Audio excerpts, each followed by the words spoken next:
Hi, this is James from the Big Easy, host of the Who Dat Temple on uVlog, and you are watching WGS-TV, and it's a first down!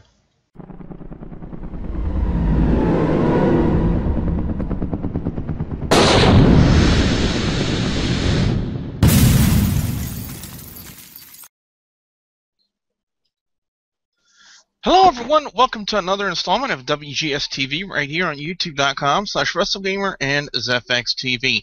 I'm the WrestleGamer, Del and let me introduce my co-reviewer for this week, ladies and gentlemen, from youtube.com/LanceMossTV. He is the incomparable Lance Moss. Lance, how you doing? Better than Batista's pants.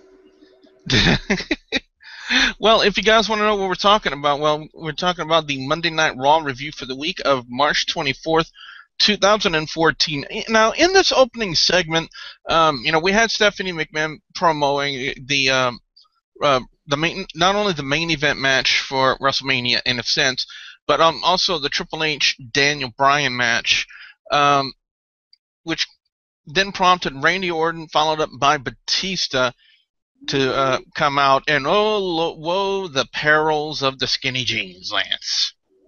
Yeah. And big men who want to wear them for some damn reason.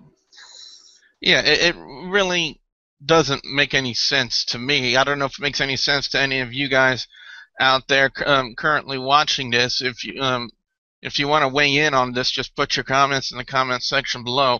A lot of people seem to think that maybe they're trying to turn Batista face a little bit from his actions, inferring to Stephanie being drooled on a lot in the opening promo.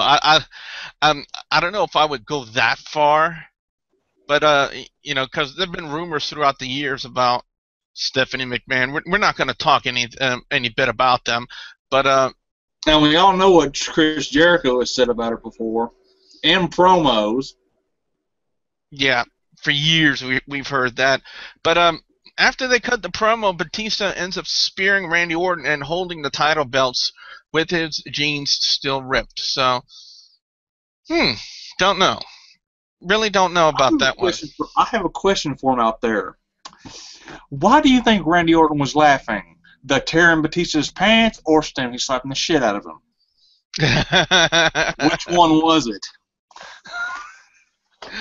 Well, it could be either or. Let's. Because he was laughing pretty hard. It could have been both, for all we know. Yeah. Let's look at the opening matchup this week. It's a fatal four-way to determine a new #1 contender for the Intercontinental title. If you guys watched main event already, that's fine. I haven't had the opportunity to watch it yet, so that's why I'm going to talk like I have no idea what happened between the winner of this match, Christian, and Big E Langston, or Big E, as WWE seems to infer to him. Well, I do, but I didn't watch it. But you know the results. Yeah, it didn't happen. It didn't happen? Nope. Christian's hurt. What happened? He got a concussion in this match we're fixing to talk about. I don't know what spot it was, but they pulled him. Wow. I had no idea. Talk about bad timing, not only for WWE, but Christian as well. I mean, it looked like he was right for, getting ready for another push within the company, possibly a run as Intercontinental Champion. Yeah. And now this happening, this concussion that he suffers in this fatal four-way, which, by the way, was a really, really strong opening match from Monday Night Raw.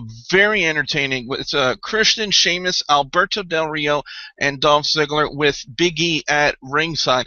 I think what possibly could have made it a little bit better is having Big E on commentary. Big E's shown that he's got some good mic skills, Lance, and maybe having him on commentary to kind of add to what they were talking about, with the the matchup that was supposed to happen but ended up not happening, as we just heard you say.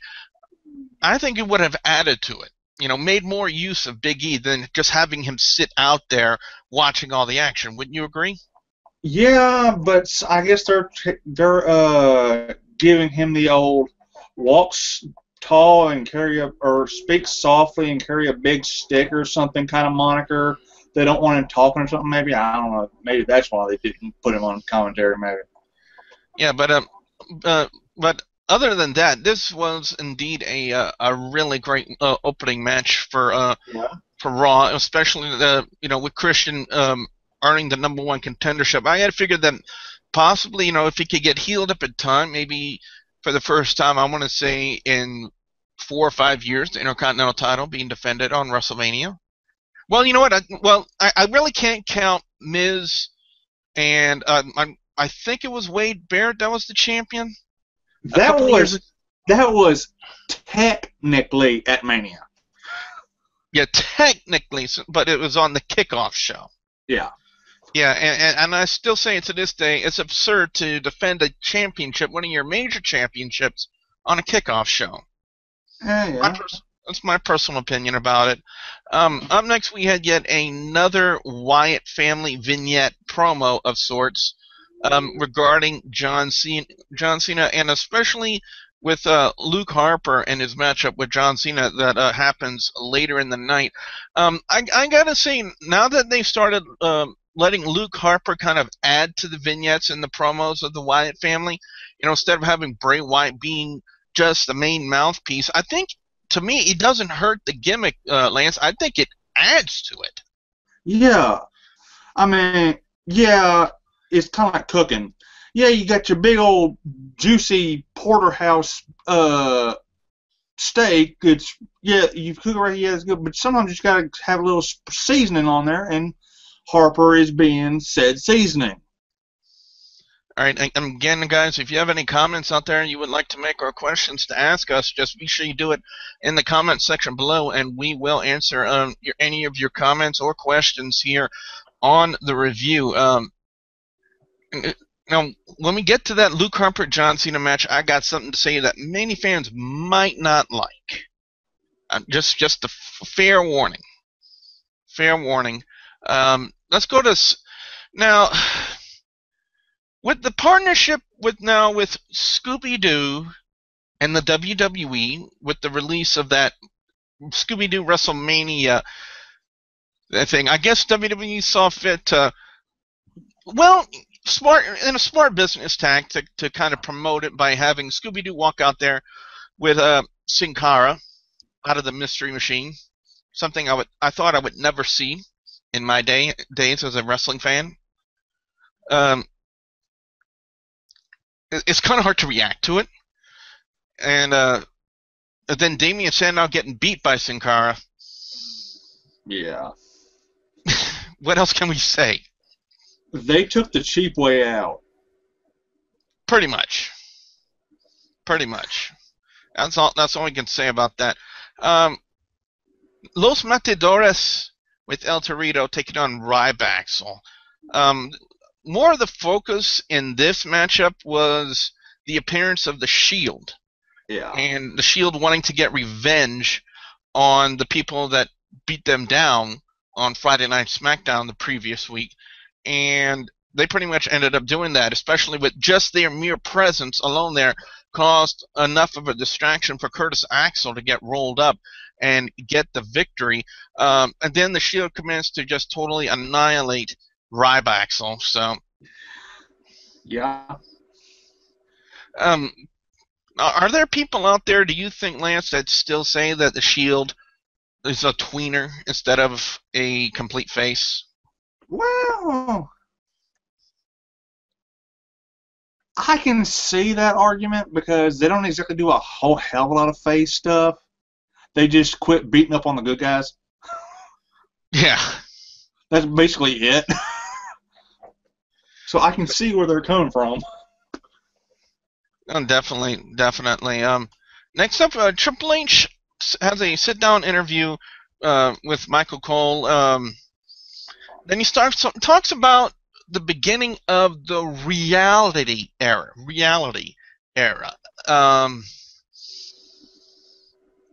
And from what I've been told, that especially on the WWE network and and their correspondences that they are officially dubbing it the reality era from what Triple H has said on Monday Night Raw. Lance, what was your reaction to that? You know, the announcement of the reality era. That goes out to you guys as well. Your thoughts on the reality era.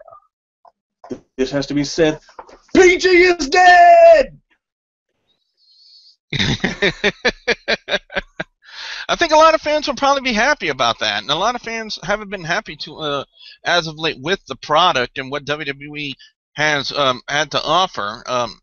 Of course, then I don't agree with some of the fans' opinions about the way the product's being presented, but then again, we all have a right to voice our opinions.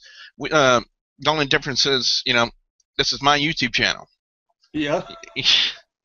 So, yeah, if you want to voice your own opinions, you know, you can. You know, you're welcome to do it, or go start your own YouTube channel. You know, not to be rude or anything like that.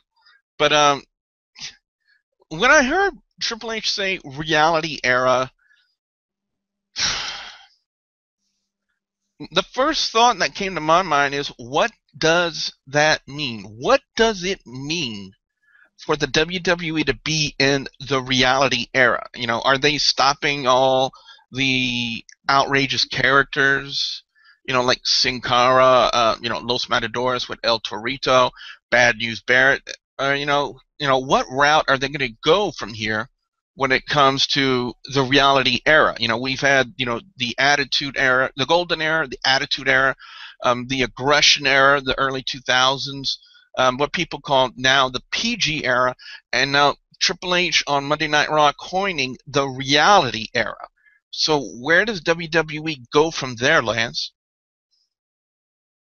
Well, I hope it's just not for the fact that Total Divas is around. If that's so, that's the dumbest freaking change of name of an era I've ever heard in my freaking life. Oh, jeez. I hope they're not going to go that route. You know, I know there are some fans out there who really like Total Divas. Hey, but I do. I do. It's just I think it's stupid if you change the name, change an era for just because you have one reality show. Yeah. Yeah. So again, that's another comment question to you guys out there. What does the reality era represent to you in your mind? You know, where do you think the WWE will go now that we're in this coined quote reality era? I definitely want to hear what you guys have to say on that as well. Up next, Cody Rhodes taking on Fandango. Props to Goldust. Props to Goldust. You funny bastard. He's out there at ringside, right next to Summer Rae. Summer Rae looks at him and screams, "Are you copying me?" "Yes, I am." Big old props to Goldust. I mean, the guy is amazing. I don't know what they're doing now with Fandango, having him lose in back-to-back weeks, you know, because of distractions caused by Summer Rae to both Cody Rhodes and Goldust. You know, they have to be going somewhere with it, or else they were just having them go out there to make Fandango look extremely foolish and Goldust extremely funny. Yeah. You know, there's no other which way we can talk about that. That's to be honest. But you know, could we see a breakup of Summer Rae and Fandango coming up?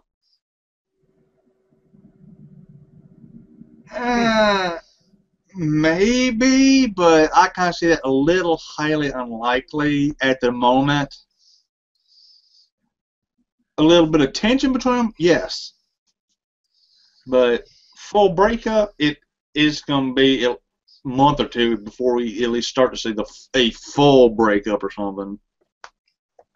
Well, up next we had the Hulkster, Hulk Hogan, out there with Joe Magnano and Arnold Schwarzenegger, gets to kind of promote and put over not only the Andre the Giant Memorial Battle Royal, but the movie of the week, I guess, you know, the movie of the week that they're going to promote, which is Sabotage. To me, honestly, I have no inclination to go watch it. because it's not my style of movie that I like to watch. There are a lot of people who like that kind of action adventure kind of stuff. Me, I can tolerate that type of movie, but it's not exactly a movie I would frequent. Being a fan of comedies myself. Now, having Miz go out there, to me, was kind of maybe some, getting us the start of a Miz heel turn, turning him back heel. What would you say? Yeah, they might be slowly starting to form the group everybody's been hearing little whispers of, which for God's sake needs a better name. But anyway, I've heard of the disgruntled guys. Yeah, I've heard about that. And needs a better name. Good concept, bad name. Well, in an essence, they tried that during the Attitude Era, and in my mind, the Job Squad with Al Snow, Bob Holly, Too Cold Scorpio. I think Dwayne Gill as Gilbert was in there as well. Yeah, but see, Job Squad has a ring to it. Disgruntled guys doesn't. Because half the fans don't even know what the word disgruntled means. No offense. Yeah. But still technically PG era. Yeah, they need to come up, with a better name. Maybe an acronym for it. Maybe for the game, for the group. You could still say like disgruntled something, along with an acronym for it, and just have them known, as that acronym. We have NWO, New World Order, DX, Degeneration X. I don't see it, just having the group, be named with an acronym. Have that acronym be more proliferant than the actual full name. I mean, we don't really fully say New World Order or Degeneration X all the time. Half the time it's NWO or DX. The fans usually go for the short route instead of saying the full name of the group. Not that there's anything wrong with that. I'm not saying that. But anyway, Big Show and the Real Deal Titus O'Neil. Why? Filler. Thank you. The Real Deal got I think really knocked out by the knockout punch from Big Show, and I think along with the filler, I kind of felt like they're doing some heavy duty pushing for a Big Show as being the favorite in the Andre the Giant Memorial Battle Royal. Do you kind of get that feeling? Yeah, but I have never given the quote the giants of the business, the super tall guys, any hope for battle royals, because they all get the same move done to them. Everybody gang up, throw them out. I call it the Andre the Giant strategy. Everybody will gang up on them and just choose a leg and push. Now, up next, we had John Cena and Luke Harper. Now, you guys and gals out there know how I feel about the ridiculous hate they have out there for John Cena. And that's no offense to you, Lance. It's no offense to you. Because you're not... But the thing is, you're different. I'm a disliker, not a hater. I'll give him his props from the dude. Yeah, you're not over the top and blatant like some of the people that were there Monday Night Raw. What really, really ticked me off was the finish of the match. And I'm not talking about what happened in the ring. I'm talking about the reaction from the crowd. Let me explain.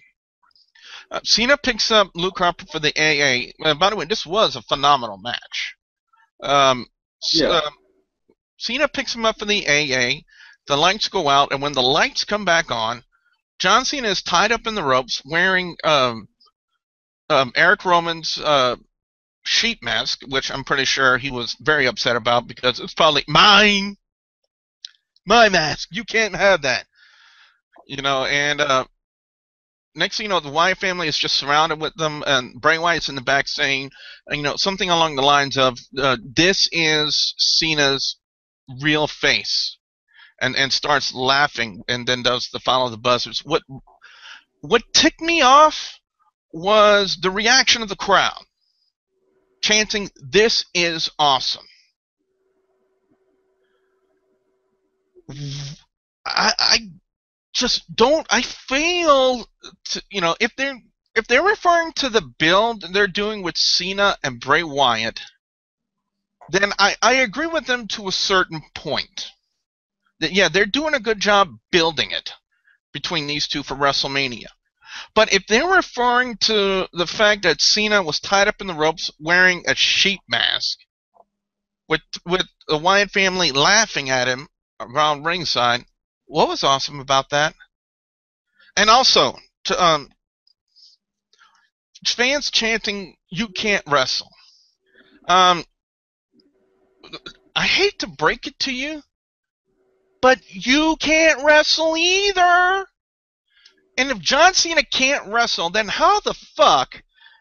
Yes, I dropped the F-bomb because I'm that frustrated from the crowd on Monday Night Raw. Then how in the fuck is John Cena been in the WWE for over 10 years now, and not only that, been one of the top guys in the WWE and by far one of the best workers they got?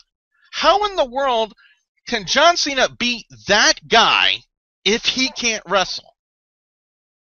See, that's what ticked me off about the crowd on Monday Night Raw, Lance. Just over the top, blatantly ignorant. Well, okay, about the crowd thing, you got to remember where they are. New York. Oh. Yeah, they were in Brooklyn.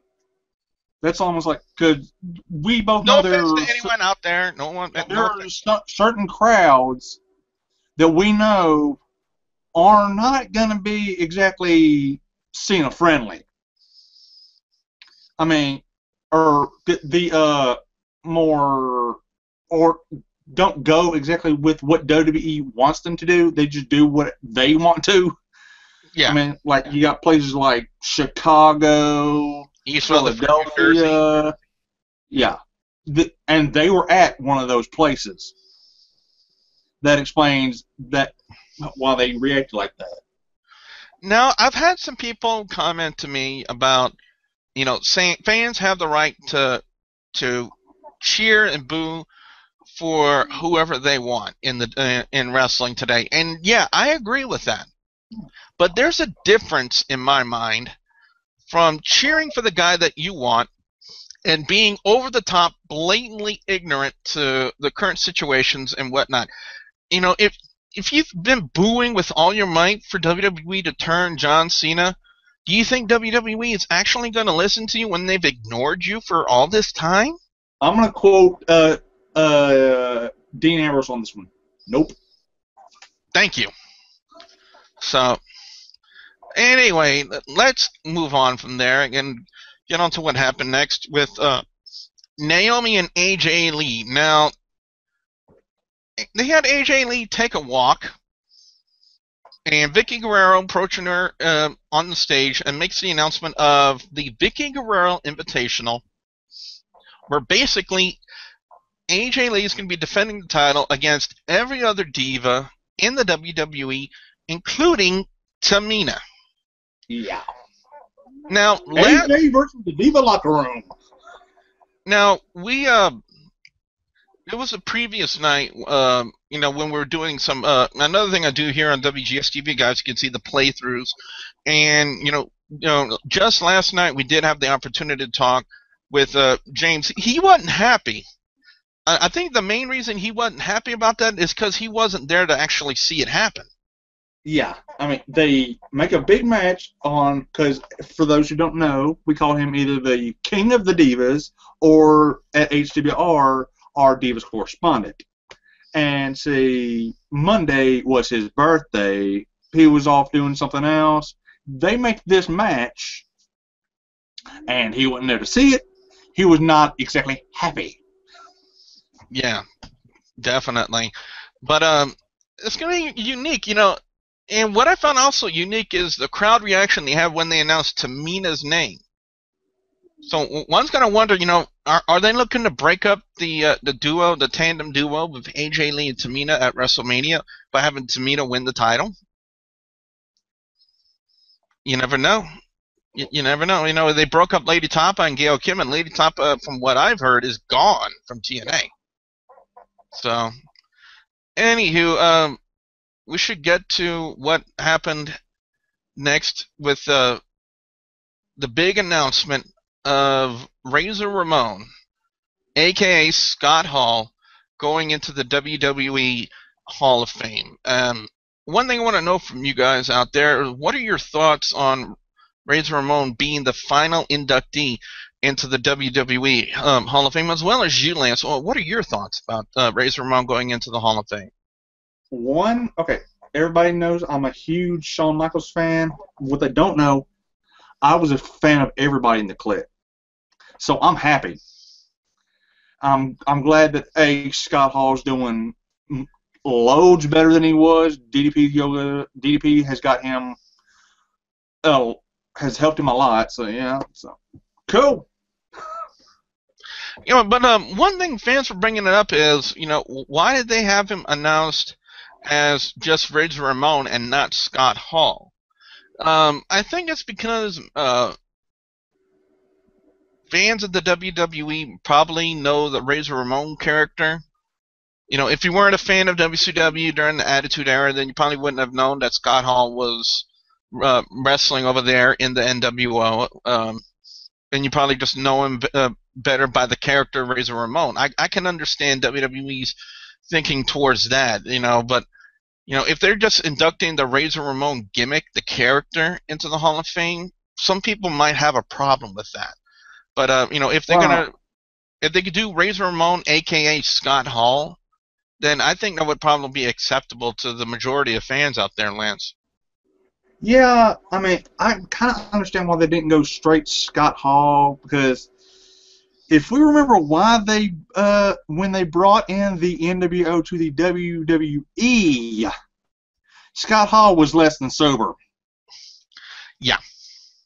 And I think they only brought in the NWO to flush that gimmick down the toilet, and that's what they did. Yeah. But let's get up to the next matchup. The Shield having an opportunity to gain some more vengeance from the people who attacked them on Friday Night SmackDown, as they took on the Real Americans in a phenomenal tag match, to say the least. Rollins hitting the Peace of Mind on Jack Swagger, which is, I knew they were going to give a name to that jumping curb stomp. Peace of Mind, I'd say it's an okay name for it. But I think we should talk about what happened after the match, and I'm not talking about when Cesaro got triple powerbombed through the announce table. There were no Spanish announce tables, so the main one had to take it. Yeah. And it was something I kind of figured that was going to happen if you think about it, because the way they were setting it up. Kane and the Outlaws will take on the Shield at WrestleMania, and to me, like I said, I'm not really surprised that they went this route, but I'm glad they did. Yeah, I mean, it was one of the guys said, I don't remember which one, said technically it's going to be DX versus the Shield, because there for about a cup of coffee, Kane was in DX at one time. Yeah, when he was partnered with X-Pac. Yeah, and you got Kane and the Outlaws, which technically you kind of call it DX, versus the Shield. If they can go for it.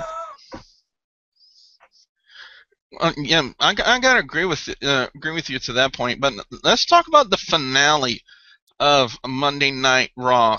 Hashtag Beast versus Streak, the confrontation between Brock Lesnar and the Undertaker. Lesnar saying that he was there to fight and he wanted to get it on there, and the Druids came out, as we've seen so many times in the past, with the casket. And of course, he opens up the first time, it's empty. So that kind of ticks off Brock Lesnar, and he goes after the Druids, and then when he comes back into the ring, boom, Undertaker's in the casket, pops up. Undertaker just starts to beat the holy hell out of Lesnar, and then Lesnar makes a run for it, and then just points at the WrestleMania sign. What were your reactions to that? Even though it was kind of obvious that Undertaker was going to pop up in the casket, Lance, because we've seen him do it for years. Yeah. Especially around this time. I'm sorry? Especially around this time of year. Yeah, exactly. And so, what were your thoughts to what happened with Lesnar and the Undertaker? The typical Undertaker mind games have begun. Yeah. I knew where it was going, but he was like, okay, this is awesome. Definitely. Well, it's time to go into the fan reviews, guys. Whenever we get fan reviews sent in to the Facebook page, facebook.com/WGS-TV, we always read them out loud. And if you guys are watching us live right now, if you want to send in your comments quickly, be sure you do so in the comment section below. We will read them out loud. So let's go to the fan comments for Raw this week. We're going to start with Richie Rogers. Richie Rogers says, "It was good, but they could do more. It seems like they're trying to turn Batista face again." Yeah, Richie, I can kind of understand where you're coming with that. Because of the actions that happened with Batista in opening segment, other than the ripping of the skinny jeans. And I really hope Batista learned his lesson and will no longer wear skinny jeans when he's coming into the ring. I do apologize if I mispronounced this name. Jedediah Lieberman says, "It was good. At least the PG era is over and the reality era is here." Again, I posed a question to you guys out there and to you too, Jed. What does the reality era mean to you? And where would WWE go from here?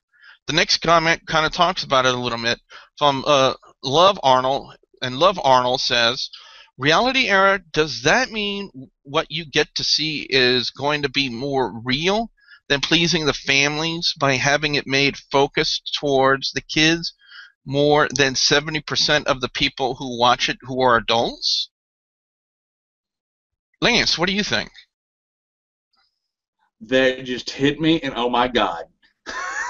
If that's so, I'm going to be loving what we are going to see. And finally, the last one comes to us from Jameson Big Easy, who unfortunately couldn't join us for the Raw review this week. He said he missed watching it live because, this is what he said word for word. "I missed watching Raw live because I went out and celebrated my birthday." Happy birthday, by the way, James. "I watched it when I got back home. Overall score was 3.5 out of 5. The best match was the Shield versus the Real Americans. Best segment, the ending with Brock Lesnar and The Undertaker. Worst match, Fandango versus Cody Rhodes, tied with AJ Lee versus Naomi. Worst segment, the beginning of the show with Stephanie McMahon, Batista, and Randy Orton, and Batista's ripped jeans." Yeah, I mean, also from what I've heard, that Batista got quite the ripping of sorts when he got back, not only on Raw, but from what I heard, I think he got some ripping on SmackDown as well. I'm not exactly sure what happened, if there's any validity to those statements. I'm just telling you guys what I was told. So, yeah, a lot of fans seem to be man, they went hog crazy on Facebook. I'll tell you that when that happened with Batista's ripped jeans. It was quite hilarious. But now it's time to go into our overall scores and our picks for best and worst match or segment of Monday Night Raw this week. To me, this was a very good Monday Night Raw. Despite there were a few dry segments and matches, to say the least. Big Show, Titus O'Neil, Cody Rhodes, Fandango. Other than the fact that Goldust was out there and was extremely entertaining, because when he copies somebody, yes, he does.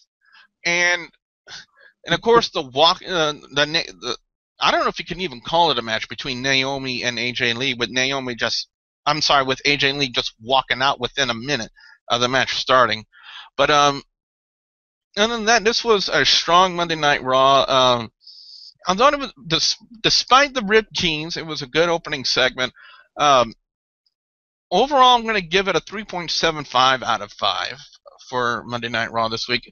As far as best match is concerned, to me, honestly, the Fatal 4-Way is going to get it for me this week. It was a really good match.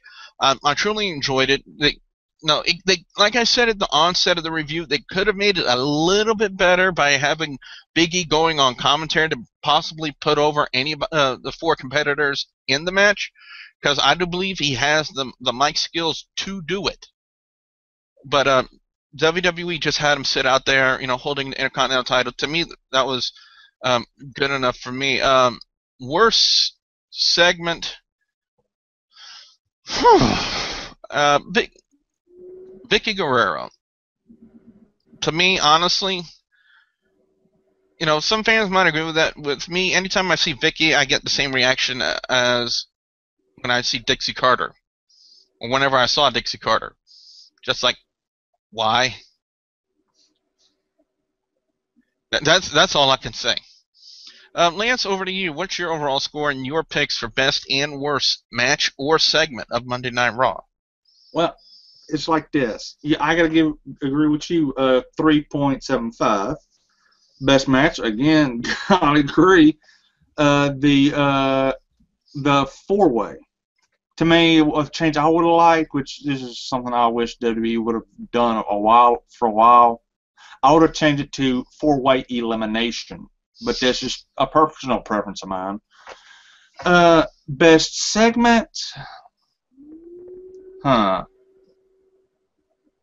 I'll give it to the Taker and Brock at the end. Worst match, Sin Cara, you bastard. I thought you would have made a mention of Scooby-Doo. Him too. Worst. Let's see. Worst. Yeah, Vicky.